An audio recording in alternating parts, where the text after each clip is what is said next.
Hello, my name is Ms. Yaros, and I'm your science teacher for this year. So here's my virtual science classroom. You'll see this whiteboard often. And during this presentation, I'm just going to go over how to navigate being a remote learner in my classroom, how to find your assignments, and what your expectations are as a remote learner and as a student.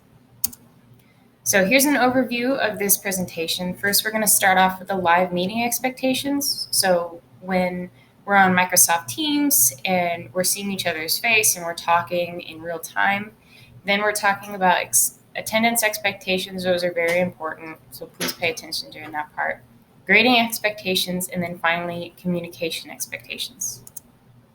So here's the champs for our Microsoft Team meetings. When your camera's on, I'm watching you, you're watching me, and we're talking. Conversation level should be you mute yourself when another student or I am talking. That'll just keep the internet moving fast for all of us, and it'll reduce the noise in the background so we can all focus. If you're talking, of course, or if you have a question and it's a good time to ask it, then unmute yourself.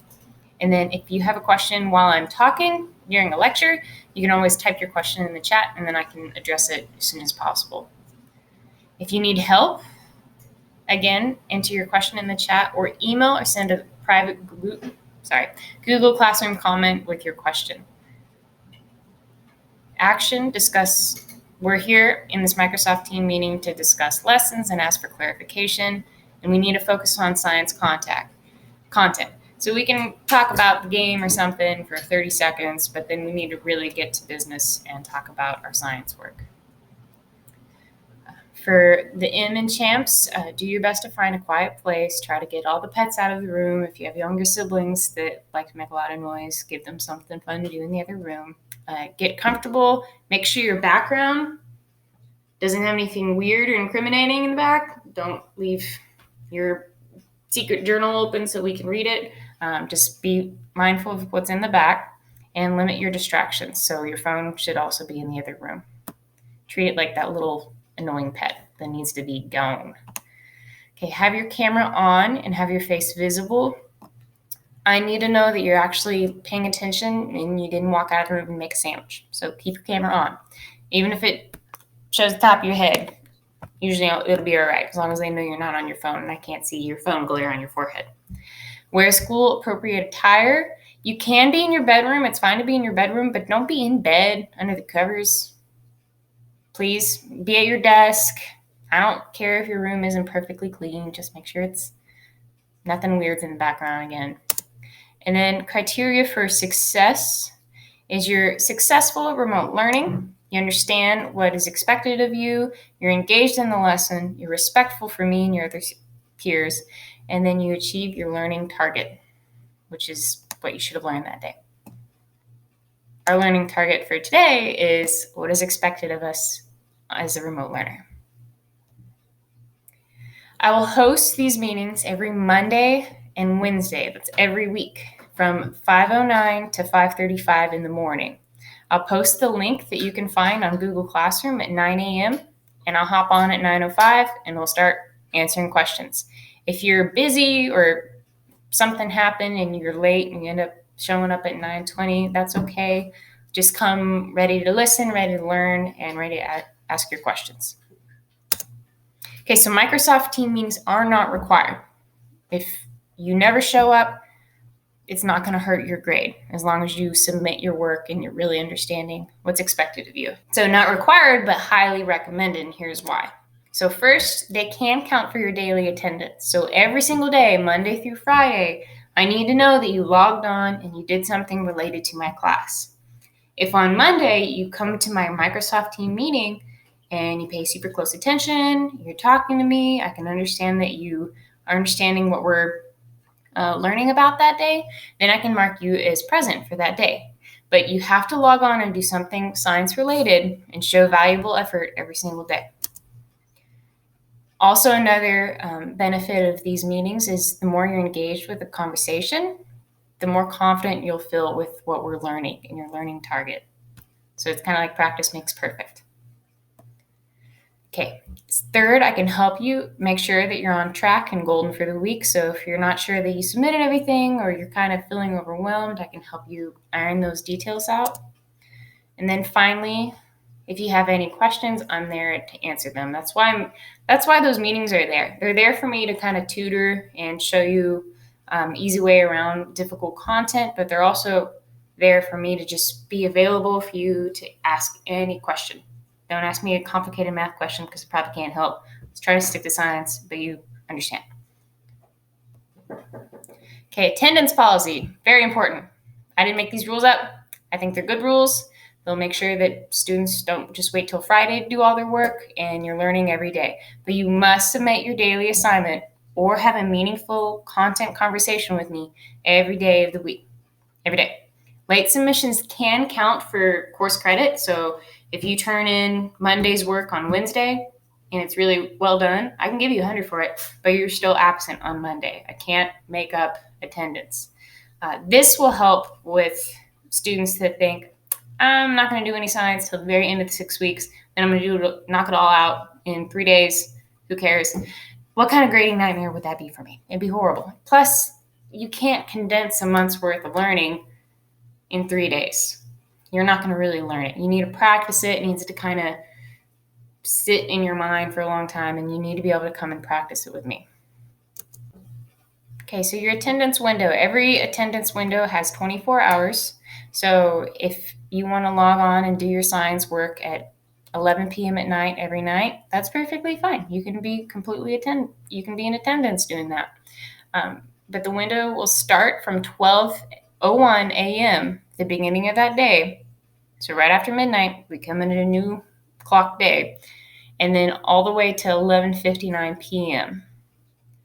So for example, if you submit Monday's assignment after 11:59 p.m., so if you submit it at 12:01 on Tuesday, I can't count you present. You have to be absent. Even if you missed attendance window, though, you can still submit the assignment to maintain your grade. So I know this is confusing, and I recommend keeping a daily checklist to make sure that you've earned credit for every single day. So you can keep a piece of paper and write science, math, English, social studies, and then Monday, Tuesday, Wednesday, Thursday, Friday, and then every day make sure it has a check on it before that day is done so you can make sure that you have attendance for each class. And I know that it feels complicated, but once we get into the habit, it'll get easier and easier.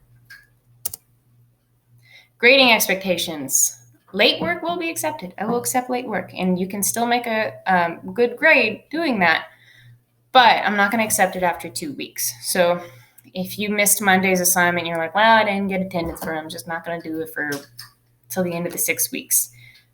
I will not accept it after 2 weeks. That just helps me from being overwhelmed. And when I'm overwhelmed, I make mistakes. So I'm trying to make this really simple for everyone. And every day late, it'll be minus 10 points, or minus 5 points, sorry, not 10.